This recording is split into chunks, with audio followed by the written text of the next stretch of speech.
Movie buffs, welcome back to the Movie Bay. In today's video, we're going to do a director spotlight. I haven't done a director spotlight in a minute. In today's spotlight, we're going to take a look at some films from Joel Schumacher. So without further ado, let's dive in. Starting with The Lost Boys.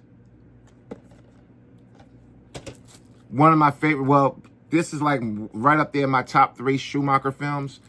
We have Michael Douglas in Falling Down. This is up there in my top 3. Susan Sarandon, Tommy Lee Jones, and The Client. Flatliners. This movie right here is 12. A Nicolas Cage and Nicole Kidman in Trespass. This was a really good movie. Slept on it. I don't think a lot of people got wind of this one, but this is a really good one. St. Elmo's Fire. This is in my top 3, so I think I just pulled my 3 favorite Schumacher films, and this is up there too. Sandra Bullock, Matthew McConaughey, Samuel L. Jackson, and Kevin Spacey in A Time to Kill. And one of my favorite TV shows, he actually directed the first season. This is definitely one of my favorite TV shows of all times. We have House of Cards. This is the first season. I have the complete series. DC Cab. Funny movie. Really good old classic movie. And a movie that a lot of people took issue with. I took issue with it my first time watching it, but I watched this movie several times. There's movies out there where I'm not going to say all people, because some people, like I always say, everybody's different how they take movies. Some people are just really savvy movie watchers and some aren't. I'm a savvy movie watcher, but some movies I have to watch more than once to really get it. And this is one that I had to watch a couple of times. And this is Jim Carrey, The Number 23. This is a good movie. Once you get it, you got it. It's one of those movies. It's like Shutter Island. In my opinion, Tenet. And again, Inception. Those are movies that I had to watch more than once to really, really get it. But once I got it, I got it. Number 23, in my opinion, this is a really, really good film. You just got to get it. And 2 movies that, I'm not going to say 2. He did 2 Batman movies. One I thought was pretty good. I don't think too many people took issue with Batman Forever. It was Batman and Robin that really casted a not so good light on Joel Schumacher as a director. But people got to understand, he did what Warner Brothers wanted him to do. Warner Brothers wanted him to not go in the direction that Tim Burton went with his 2 films.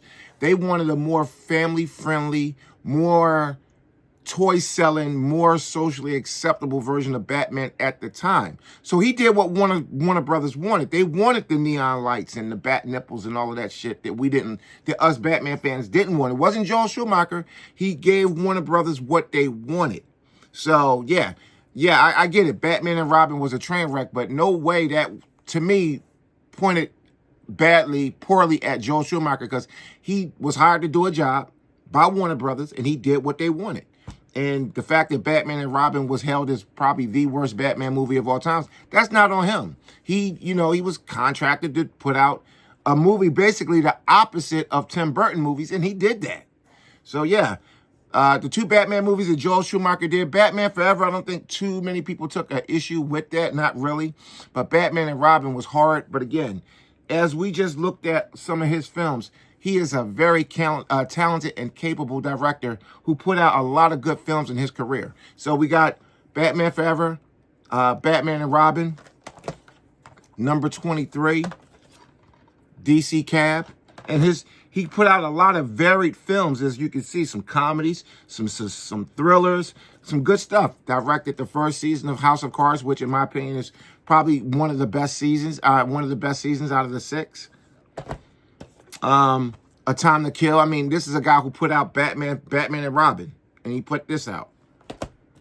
St. Elmo's Fire, Trespass, 12, Flatliners. Again,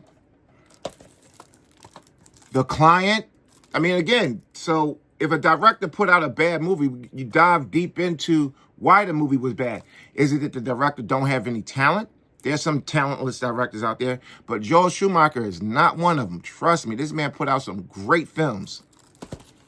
Falling Down,